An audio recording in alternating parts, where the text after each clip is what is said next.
Hi guys, నేను మీ సిద్దిక్. ఈ రోజు మనం బ్లడ్ ప్రెషర్ గురించి తెలుసుకుందాం. మన దేశంలో పెద్దవారిలో ప్రతి నలుగురిలో ఒకరు బ్లడ్ ప్రెషర్ తో బాధపడుతూ ఉన్నారు.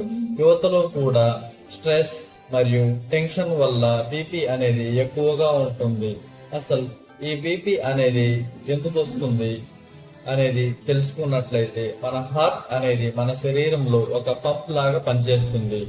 ఇది మన శరీరంలో ఒక రోజుకు 7,500 లీటర్ల వరకు బ్లడ్ అనేది ప్యూరిఫై చేస్తుంది. ఒక రోజుకు 1,00,000 సార్లు కొట్టుకుంటుంది మన హార్ట్ అనేది.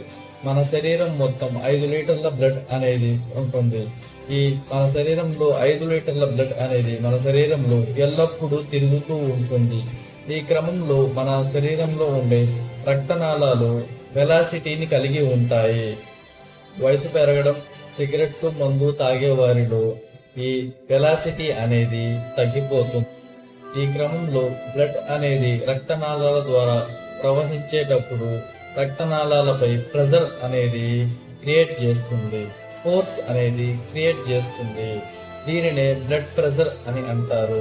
దీని యొక్క నార్మల్ రేంజ్ వచ్చి 120/80. ఇది ఉప్పు ఎక్కువగా తీసుకునే వారిలో కూడా బ్లడ్ ప్రెషర్ అనేది ఎక్కువగా ఉంటుంది. ఈ వీడియోలో బ్లడ్ ప్రెషర్ గురించి కొంత ఇన్ఫర్మేషన్ మీకు ఇచ్చాననుకుంటున్నాను. వీడియో నచ్చినట్లయితే లైక్, షేర్ అండ్ సబ్స్క్రైబ్.